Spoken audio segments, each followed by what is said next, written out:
mentioned before that my name is Stuart Schlossman. I'm president and founder of MS Views and News. We want to thank Celgene and Sanofi Genzyme, all right? We cannot do our programs without the support of the pharmaceutical industry. And so I thank them, and I do hope that you can all thank them as well. All right? First, we're going to have Jessica Thomas speak, all right? Jessica's a licensed clinical social worker who brings more than a decade of experience as a clinical social worker and counselor, helping people to explore, find, and embrace their own definition of what matters most. She's living with a chronic illness herself, and she has a great interest in helping patients. She finds aspect of wellness while living with multiple sclerosis. Jessica serves on the Clinical Advisory Committee for the National Multiple Sclerosis Society. She shares her diagnosis with her group presentation. She'll be telling you all about how she lives, what she does with her MS, and she tells me I can mention that, so I'm mentioning that. All right, Jessica, come on up. Yeah, right, give a little giggle. And by the way, while she's up, I'm going to change. Thank you. Very good. Very good. So I'm going to do a sound check. Can everyone hear me okay? Yes. Awesome. Sounds good? Okay, perfect.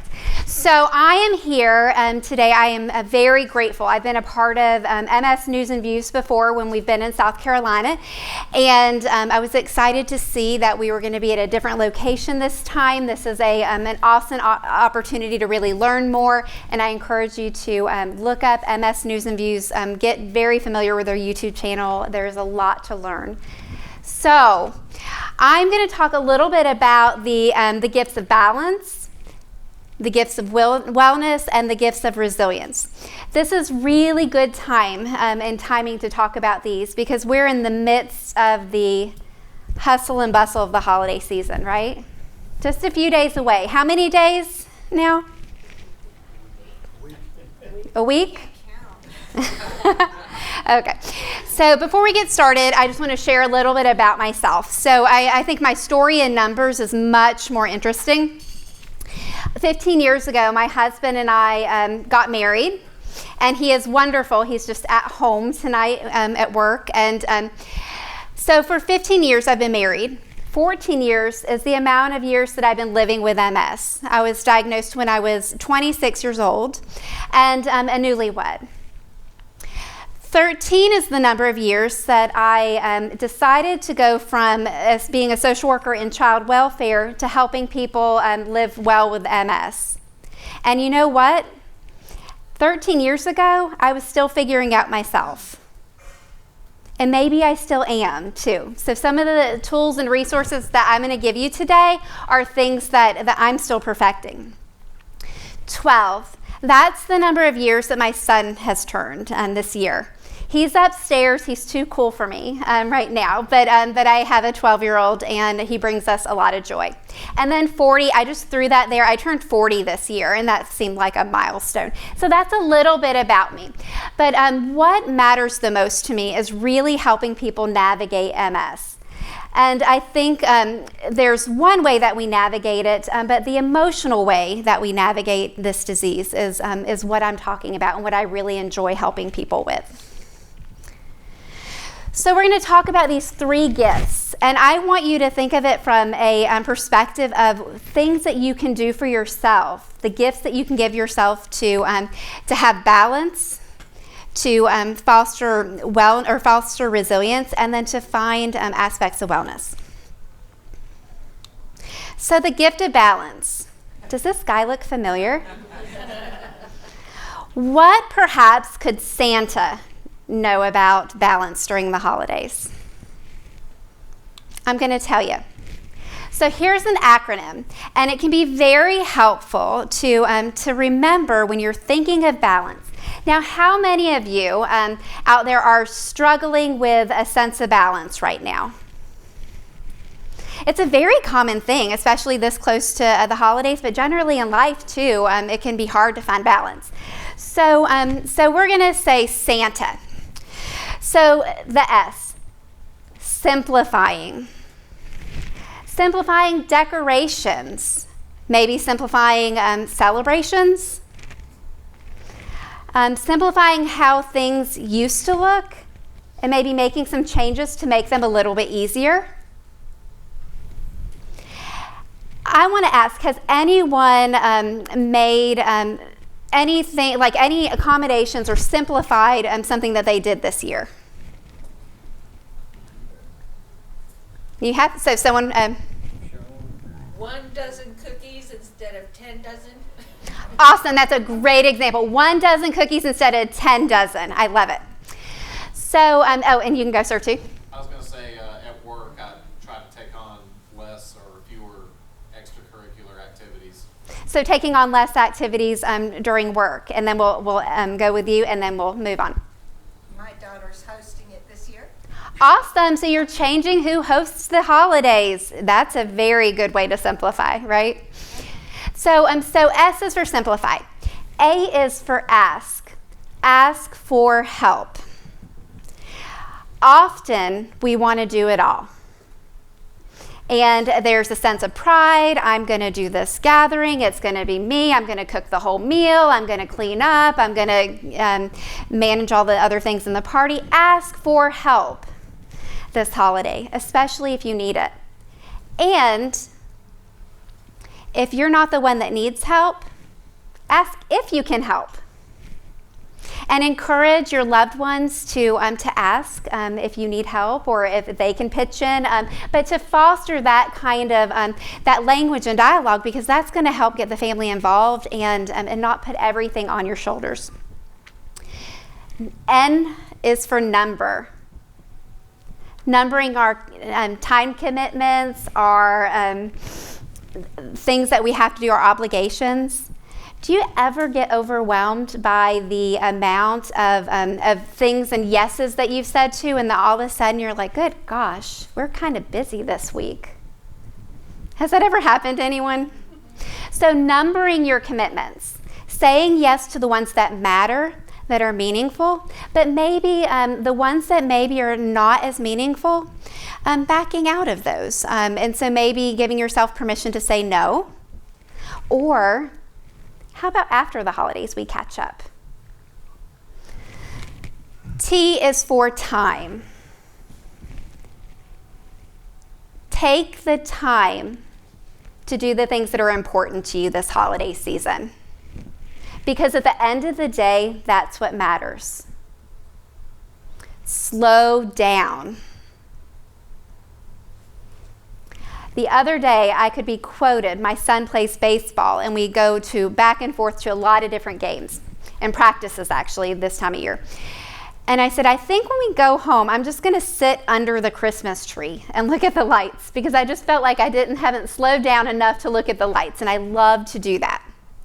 But make sure you're taking time and you're slowing down to enjoy it. And then the A for Santa is allow. Allow accommodations. Allow things to look a little bit different. Maybe starting new traditions. Has anyone ever done that to make the holidays a little bit easier? Do have a new tradition? Does anyone have an example? I can give you one. Several years ago, my family decided that the extended family that we were going to do a Dirty Santa gift exchange instead of buying all those presents. We saved so much money, so much stress. We've been doing it for years now, and it's been a kind of fun tradition now that we've started. And while it was brave of us to try to break the mold of what we were doing before, it actually was kind of enjoyable. So, for balance during the holidays, who do you need to ask? Santa. Just remember that. So the gift of wellness. So I'm going to talk a little bit, and I'm actually going to have you guys help me a little with things that you can do to live well with MS. And I'm going to share things that I do, but things that I encourage people that I work with, and then also things that I've just learned through the years. And we're going to use some letters to describe. So you'll understand in a minute, I promise. So N, to live well. Sorry, looking the other direction. One more time. Goodness gracious. Sorry. There you go. Thank you. I may need that help continued through this demonstration. So for N, what is something that you can do to live well with your MS that starts with the letter N? Get rid of negativity. Awesome. That is a great example. Get rid of negativity. Nap. Huh? Nap. Oh my goodness, that's a great one. Nap. I love it. Nothing. Nothing. You do nothing. You don't feel like you have to do everything. Okay, yeah, I like that. So nothing from the sense of that giving yourself permission to relax and to take it easy, right? I say neurologist. For me to live well with my MS, I need to have a good neurology team and a good MS specialist. And so you're going to hear from a good one today. But that relationship is incredibly important to me in my journey for living well with MS. I feel tricked now. You guys are just going to have to tell me. No, that's not right. That's right. Okay. S. Something that starts with S that can help you live well with MS. Sleep. Love it. Yes. Anything else?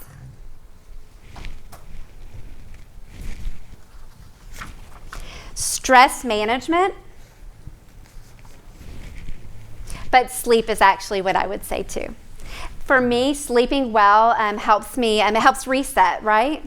And from a counseling perspective, one thing that we always want is we want patients to sleep well because that helps us reset. We're more emotionally liable we can have more moodiness.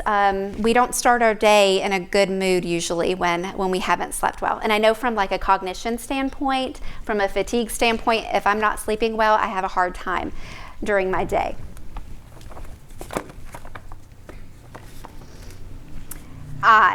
This one's kind of easy, right? If I mess this up, I shouldn't even be here. Okay, so what would I stand for? Yourself. Say that one more time. Thinking of yourself. Thinking of yourself, very good. Incorporate exercise. Incorporate exercise, that is awesome.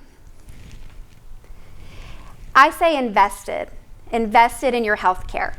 And for me, that's a big part of living well with my MS, but being invested in your healthcare is a good thing because it helps you to get the education and give you the knowledge. Now, you guys are all invested. You're here tonight, and that's pretty incredible. But to live well with your disease, I think being invested is a really important piece. And I think every doctor would want you to be invested too because they need your investment in order for you to do things to live well. So, E. What's something you can do that starts with E that can help you live well with MS? Educate. Education, very good. Exercise. Exercise, you've got it. Eat the right food. Eat the right food. You didn't even need me. You guys got all the answers. And that's everything I would say about E. How about L? I'm sorry. You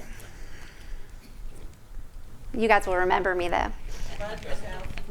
Say that again. Love yourself. Love yourself. That is incredibly powerful, yes. We must do that to live well. Live life, yes. That's so true.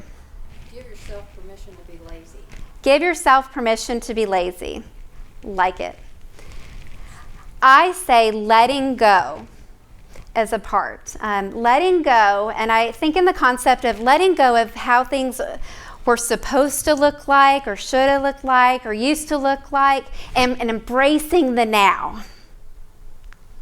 But I love all the other ones. And guess what? We have another L.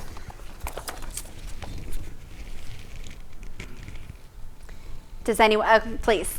Live in the moment. Live in the moment, yes.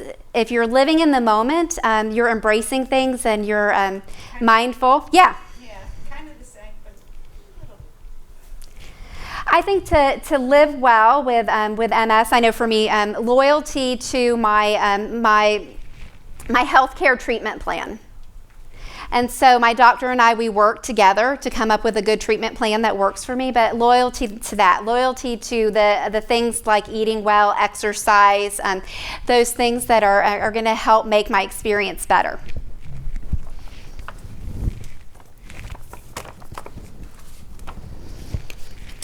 And the last S, I'm just going to copy that one, because then I know I'm right? So for S again, what are things that we can do to help live well? Smile. That's awesome. Yeah. Simplify, yes. That's a great one. Yes? Dress as Santa.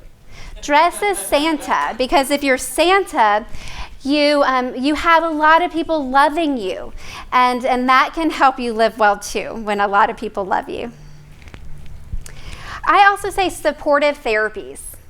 So supportive therapies, I think, can help people live well with MS, and I know for me that's something that I embrace when needed.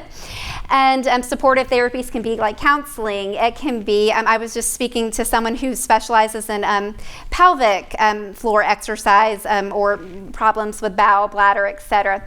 But physical therapy, speech therapy, whatever it is, the things that are going to help you to live well and have a good quality of life, supportive therapies, doing that is really important. And then for the last example for S, I would say socialization. Is that what you were going to say? Social activities, yeah, they're so important. So incredibly important. And I'll talk about resilience in a little bit, and you'll see that having socialization is really important. So here we see this word. I think this is an icky word. Illness, right? To me, it doesn't feel good. I know when I was diagnosed with MS, I struggled with the idea of having an illness. And what happened is through the years, learning the things that I could do to live well with the disease really changed things. So what happens is, all the things that you guys mentioned, you guys know this stuff and you're learning from each other. And a couple things that I mentioned that maybe you didn't know. When you do those things, this I gets removed. And you give yourself this. Please say this is right. Okay. You give yourself aspects of wellness. Doesn't that look so much better? And when you give yourself aspects of wellness, then you find power, some power. Does it take away MS? No, I wish it did, but it doesn't. But it gives you power to live well, and your experience changes a little bit. And I always say the magic happens here. So when you can take MS, an illness, and convert it into finding some wellness, then you've hit a really good jackpot.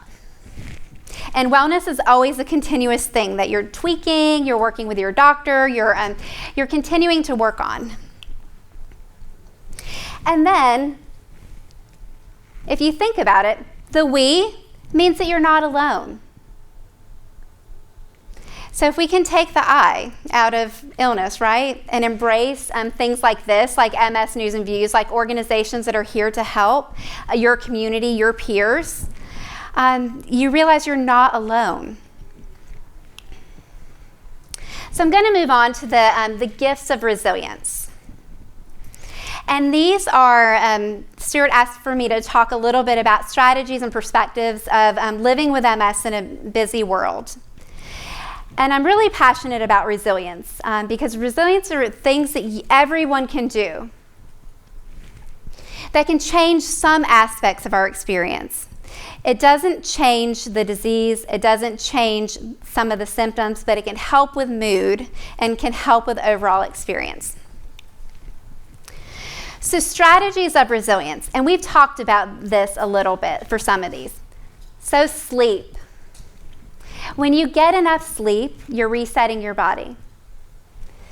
How many of you have ever struggled with getting enough sleep?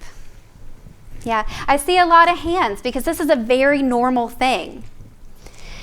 It's so important to work with your neurologist, your doctor if you're not sleeping well, because sleep is important and it can be very restorative.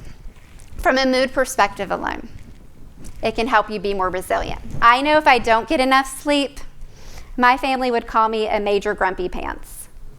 Maybe not even that nicely. But sleep is helpful. Exercise. Exercise can help you be more resilient too. And so just from a movement perspective, if you're moving, what does your body produce? Endorphins. And how do endorphins make you feel? Happy. So from a mood perspective only, there's other, exercise can be so helpful in many facets, but if you're exercising, it can help your mood. Now, embracing exercise with whatever limitations you have, exercise is going to look different for all of us. But exercise is very possible for everyone. It just is going to look different person to person. Social support. This can help you to be resilient. So social support, there was a study in 2020, I believe it was, 2012, that was done with a group of people, and they looked at people that had, they were looking at resilience in MS, and they saw and found that people that had a good support system, that were not isolated, reported a better quality of life regardless of physical disability. That's pretty telling. If you're struggling with building a support system, I encourage you, go see a counselor or talk to your neurologist about it. Find someone to talk, because building a support system is really important. And you know what? You're around a bunch of neighbors right now, people that understand some level of what you're dealing with, if you're a caregiver or if you're a person living with MS. I encourage you, get to know your neighbors. Some of my best support system members are really my family, but then also people that I've met at programs like this, that I have befriended over the years and can contact them when I need to talk. Mindfulness meditation. I can't break it down. I can't do an activity today on mindfulness meditation because it would take a lot of time. But I can tell you that you can take a single thing, a tiny thing, like a chocolate Hershey Kiss, and you can put on YouTube Hershey Kiss mindfulness activity or chocolate mindfulness activity, and it will lead you through a very slow and intentional activity that helps you to actually enjoy the moment and really look at all the senses that you are experiencing when you're eating a Hershey's Kiss. It's very simple, but being able to stop and pause a little bit each day can be very helpful.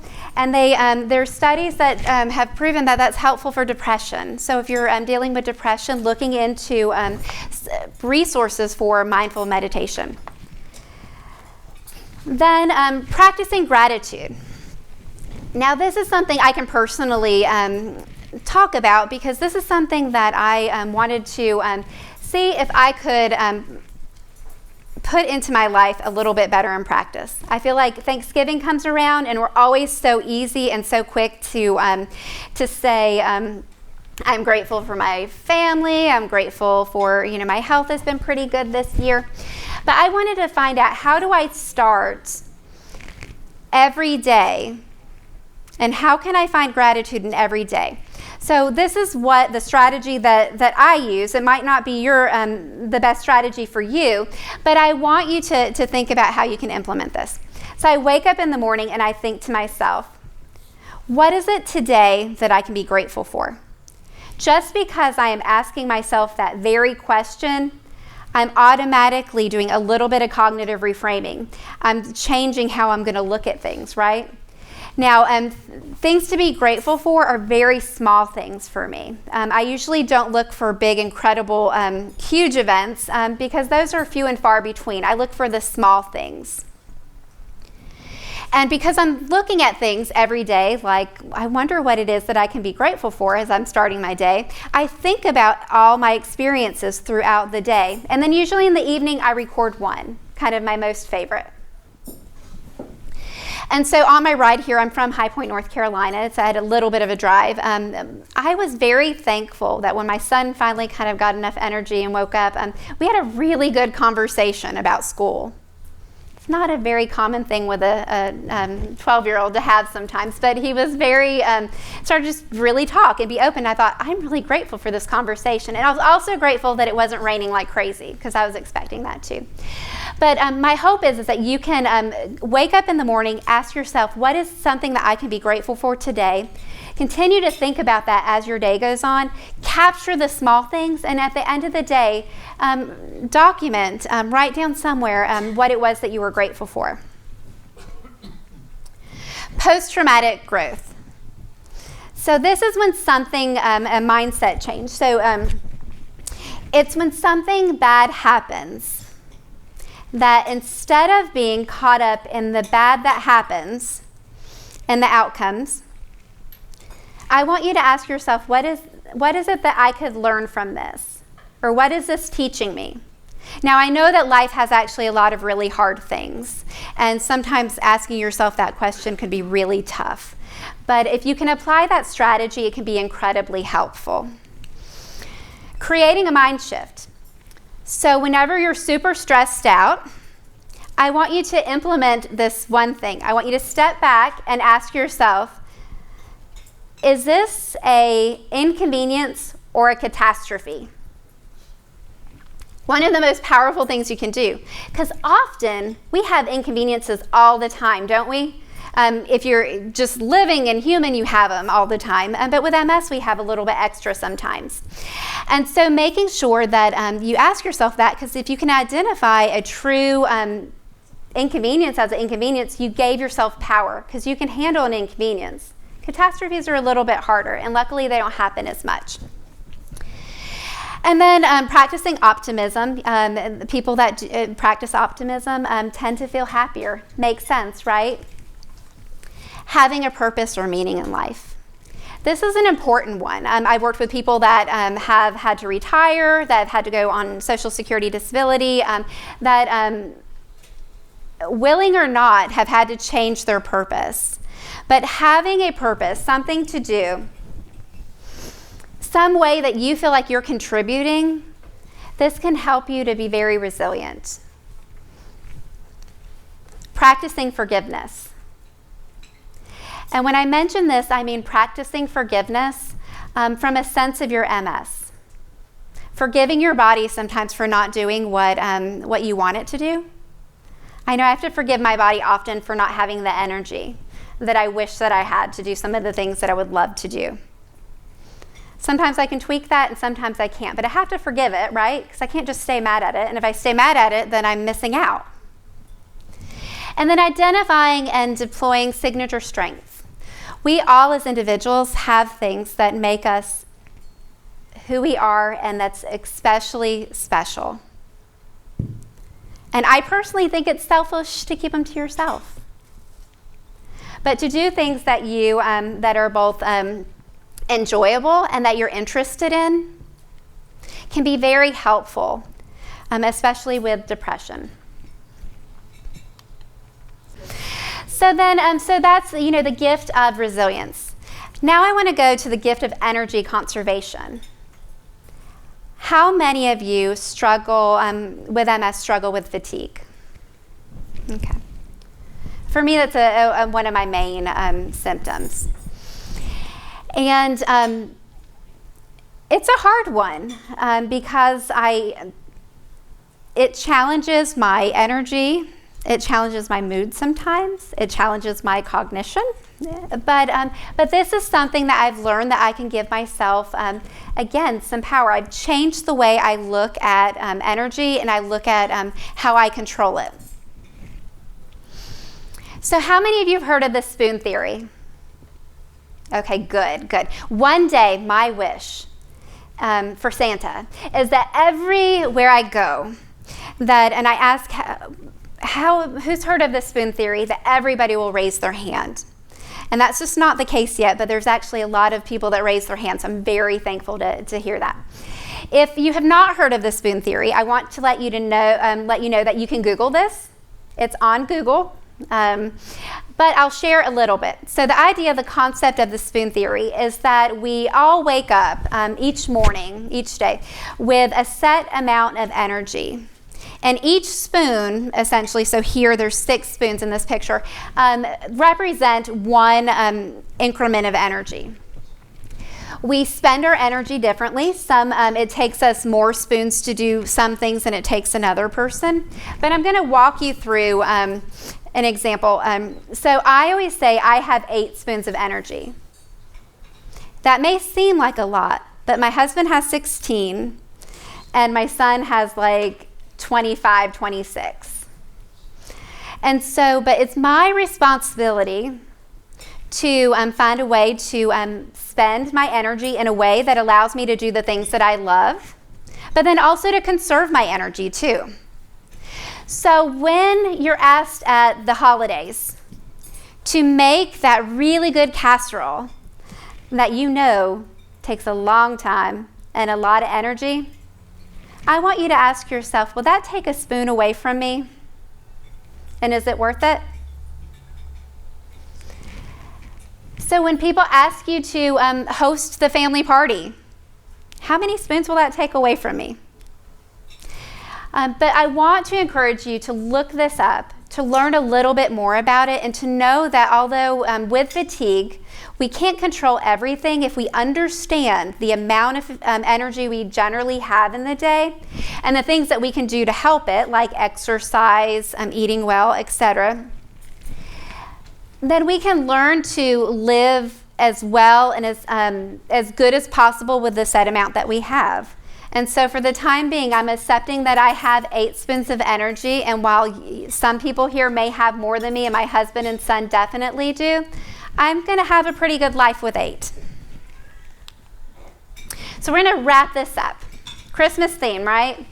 So we've been talking a lot about gifts. I want you to know that your quality of life matters.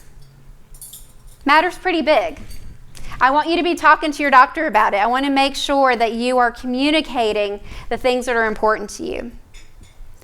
The things that I've shared today, they're applicable not only today, this week, next week, but the next couple weeks, the next couple years, etc. We all need balance. We all need to have a sense of wellness, and we all need to foster resilience. Remember to find some balance this holiday and to ask Santa about it. Remember the acronym. Use those spoons wisely. Know that you can find aspects of wellness within MS, and that there's ways to foster resiliency. I think that you know already that you're not alone. But whatever brought you here today, or whatever you need right now, to know that, that you're not alone. And then remember things like this program, MS News and Views. They brought you a beautiful program today, but remember that the work that they do, and continue to share and spread the word, because education and information is only as good as we learn it and then share it. So I thank you so very much for your time this evening, and it was a gift very much to speak in front of you. Thank you. Thank you. Before I go around the room taking your questions, please remember, everybody, this program is being video recorded, so you do not have to not eat. You could actually eat your meal and know that you could watch this later on after, another time. We'll have this published up on our YouTube channel in just a few weeks. You have a question? I was going to ask, how do you handle your fatigue in the workplace? That's a good question. So how do I handle, we probably know because you have the microphone, fatigue in the workplace. So for me, it's a little bit of accommodations. So I'm very heat sensitive. And so heat and humidity really can take a lot out of me. So I make sure that I have fans at my desk. That can help some. I make sure that I try to not multitask. Now, we live in a society where they say multitasking is good. It's on like every job description, right? I think even Walmart probably says you got to multitask. Multitasking actually is not that great. If you were to take 3 columns and have to do the numbers like 1 through 50 in one column, your ABCs in another column, and like a pattern of like circle, square, triangle in another column. If you were asked to list those out just by column, you would do beautifully. If you were asked to list them out like A, 1, circle, B, then you lose productivity. So I really try hard to not multitask, to stay focused on assignment, and sometimes the pressure of the employer, kind of setting boundaries to make sure that I can be my best. And then the third thing is making sure that I'm resting, and I have been known to, not by my employer, but by myself and my family. Sometimes during my lunch break, I might go to my car and rest a little bit. Any other questions? Well, let's thank Jessica for being here today. Thank you.